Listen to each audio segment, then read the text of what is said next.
प्रधानमंत्री नरेंद्र मोदी ने अपने नए कार्यालय में सेवा तीर्थ में कार्यभार संभालते ही जनहित में 4 बड़े ऐतिहासिक फैसले लिए हैं। सबसे महत्वपूर्ण पीएम राहत योजना है, जो सड़क दुर्घटना पीड़ितों को बिना किसी कागजी औपचारिकता के 1.5 लाख रुपए तक का कैशलेस इलाज सुनिश्चित करती है। इसके साथ ही महिला सशक्तिकरण के लिए लखपति दीदी का लक्ष्य बढ़ाकर 6 करोड़ करना और कृषि बुनियादी ढांचे के लिए लोन टारगेट को 2 लाख करोड़ रुपए करना ग्रामीण अर्थव्यवस्था को नई गति देगा। स्टार्टअप्स के लिए 10,000 करोड़ का फंड ऑफ फंड्स 2.0 भारत को डीप टेक और इनोवेशन का वैश्विक केंद्र बनाने की दिशा में एक बड़ा कदम है। पीएमओ ने कहा कि ये फैसले सेवा की भावना दिखाते हैं और समाज के हर वर्ग को छूते हैं।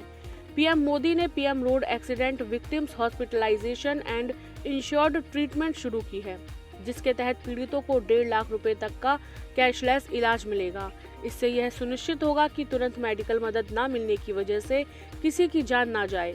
पीएम राहत स्कीम में यह बताया गया है कि हर रोड एक्सीडेंट के पीड़ित को बिना जान के खतरे वाले मामलों में 24 घंटे तक तय अस्पतालों में स्टेबलाइजेशन ट्रीटमेंट दिया जाएगा। वहीं जान के खतरे वाले मामलों में यह लिमिट 48 घंटे की होगी।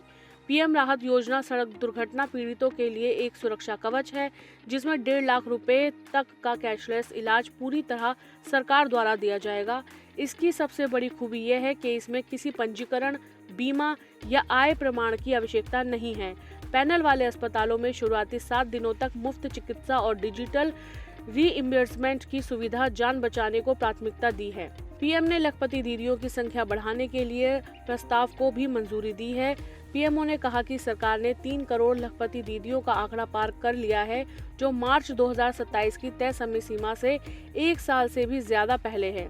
पीएम ने अब मार्च 2029 तक 6 करोड़ लखपति दीदियों का एक नया और पहले से बड़ा लक्ष्य रखा है, जिससे पैमाना और उम्मीद दोनों दुगनी हो गई हैं।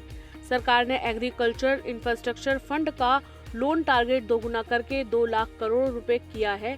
भारत की पूरी एग्रीकल्चर वैल्यू चेन को मजबूत करने के मकसद से पीएम ने एग्रीकल्चर इंफ्रास्ट्रक्चर फंड के लोन टारगेट को 1 लाख करोड़ से दोगुना करके 2 लाख करोड़ रुपए करने की घोषणा की है।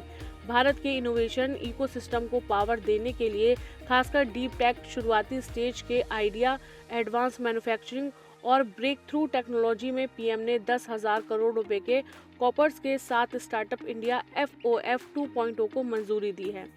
प्रधानमंत्री का साउथ ब्लॉक से सेवा तीर्थ में बदलाव केवल पते का बदलाव नहीं, बल्कि शासन की प्राथमिकताओं का विस्तार भी है। पीएम राहत योजना राइट टू हेल्थ की दिशा में एक साहसिक प्रयास है, जो दुर्घटना के समय वित्तीय बाधाओं को दूर करता है। लखपति दीदी और कृषि कोष में की गई बढ़ोतरी ग्रामीण भारत की क्रय शक्ति को बढ़ाएगी, जबकि स्टार्टअप फंड ऑफ फंड्स 2.0 यह सुनिश्चित करेगा कि भविष्य की तकनीकें भारत में ही विकसित हों। ये सभी निर्णय विकसित भारत के संकल्प को धरातल पर उतारने के लिए सरकार का महत्वपूर्ण कदम है।